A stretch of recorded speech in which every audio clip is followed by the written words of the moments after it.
రాష్ట్రంలో ప్రభుత్వ ఉద్యోగులకు జీతాలు ఇవ్వాలంటే తలప్రాణం తోకకు వస్తోంది. రిజర్వ్ బ్యాంక్ వద్ద 4000 కోట్ల చేబదులు తెచ్చి జీతాలు ఇచ్చాం. దయచేసి డిఏలను అదనంగా ఇంకేం కోరికలు కోరవద్దని ముఖ్యమంత్రి రేవంత్ రెడ్డి విజ్ఞప్తి చేశారు. అదే విధంగా మిత్రుడు డిఏల గురించి మాట్లాడిండు. ప్రతి నెల మొదటి తారీఖు నాడు జీతాలు ఇవ్వడానికే తలప్రాణం తోకకు వస్తుంది. రాష్ట్ర ఆర్థిక పరిస్థితి బలహీనంగా ఉందని సీఎం పేర్కొన్నారు. అదనంగా ఏ కోరిక కోరినా పరిస్థితి పూర్తిగా చితికిల పడుతుందని సీఎం అన్నారు. ప్రతి నెల 1వ తారీఖున వేతనాలు ఇవ్వలేని నిస్సహాయ స్థితిలో రాష్ట్ర ప్రభుత్వం ఉందన్నారు. ఉద్యోగులు సమ్మె పెన్ డౌన్ అని ఏమి డౌన్ అన్నా ఎక్కడ ప్రభుత్వం డౌన్ అవుతుందని వ్యాఖ్యానించారు. జపాన్లో నిరసన తెలపాలంటే అక్కడ ఉద్యోగులు అదనంగా పనిచేస్తారట. అలాంటి మార్గాలను మా ఉద్యోగులు ఎంచుకుని సర్కారు ఆదాయం పెంచితే తిరిగి ఉద్యోగులకు పెంచుతామని సీఎం రేవంత్ చెప్పుకొచ్చారు. అదేవిధంగా మిత్రుడు డిఏల గురించి మాట్లాడిండు. ప్రతి నెల మొదటి తారీఖు నాడు జీతాలు ఇవ్వడానికే తలప్రాణం తోకకు వస్తుంది. మా ప్రభుత్వ ఉద్యోగులకు నేను ఇక్కడ నుంచి విజ్ఞప్తి చేస్తున్నా, నెల మొదటి తారీఖు నాడు జీతాలు తీసుకొని మనం ప్రభుత్వానికి కొంత సేవలు అందిద్దాము. కొంత సమయం పడుతుంది. ఈరోజు ఏమాత్రం ఏం చేసుకున్నా ఈ వ్యవస్థ కూడా దెబ్బతింటుంది.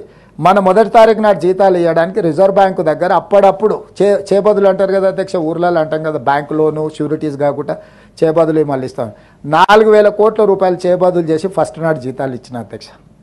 రిజర్వ్ బ్యాంకును ఇంకో 4-5 రోజులలో నీకు సర్దుతా నాకు వచ్చేదాన్ని బట్టి చేబదులు ఇవ్వని రిజర్వ్ బ్యాంకులో 4000 కోట్ల రూపాయలు తెచ్చుకొని ప్రభుత్వ ఉద్యోగులకు మొదటి తారీఖు నాడు జీతాలు ఇచ్చిన అధ్యక్ష. అందుకే దయచేసి మా ప్రభుత్వ ఉద్యోగులకి ఈ ప్రభుత్వం మీది, అన్ని లెక్కలు మీ ముందరనే పెడతా.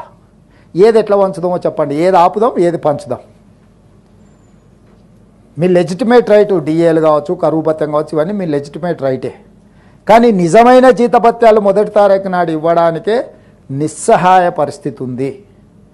నిస్సహాయ పరిస్థితి ఉన్నప్పుడు అప్పుడప్పుడు మనకు జ్వరం వచ్చినప్పుడు పథ్యం పాటిస్తాం అధ్యక్ష. మీకు ఐడియా ఉంది కదా అధ్యక్ష. కొంచెం ఆరోగ్యం ఇట్లట్లయితే ఒక వారం రోజులు నాన్ వెజ్ తినడం మానేస్తాం, తెలుసు కదా అధ్యక్ష. మనం అట్లనే మనకి ఏదైనా పరిస్థితి, రాష్ట్ర ఆర్థిక పరిస్థితి కొంత బలహీనంగా ఉన్నది. మా ప్రభుత్వ ఉద్యోగస్తులందరినీ నేను విజ్ఞప్తి చేస్తున్నా, అదనంగా ఏం కోరికలు కోరకండి. అప్పుడప్పుడు మా వాళ్ళే కాబట్టి కుటుంబ సభ్యులు కాబట్టి బెదిరిస్తారు, ధర్నా కోతాం, దీక్ష కోతాం, లేకపోతే బంధు పాటిస్తాం, లేకపోతే పెన్ను డౌన్ అంటారు, లేకపోతే అది డౌన్ అంటారు. ఏది డౌన్ అన్నా మొత్తం ప్రభుత్వం డౌన్ అయిపోతుంది.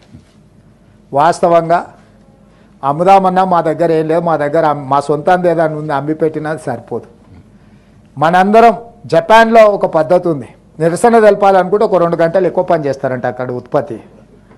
అంటే ప్రభుత్వానికి నిరసన తెలపాలనుకున్నప్పుడు జపాన్ లాంటి దేశంలో ఉద్యోగస్తులు ఒక 2 గంటలు అదనంగా పనిచేస్తారంట. అట్లాంటిది ఏదన్నా నూతన విధానాన్ని మా ప్రభుత్వ ఉద్యోగస్తులు తీసుకొని రోజుకొక 2-3 గంటలు అదనంగా పనిచేసి మా ప్రభుత్వానికి నిరసన తెలిపి ఆదాయాన్ని పెంచితే పెరిగిన ఆదాయాన్ని తిరిగి మీకు అందరికీ పంచుతాం. ఆదాయాన్ని పెంచడం, పేదలకు పంచడమే ఈ ప్రభుత్వ విధానం.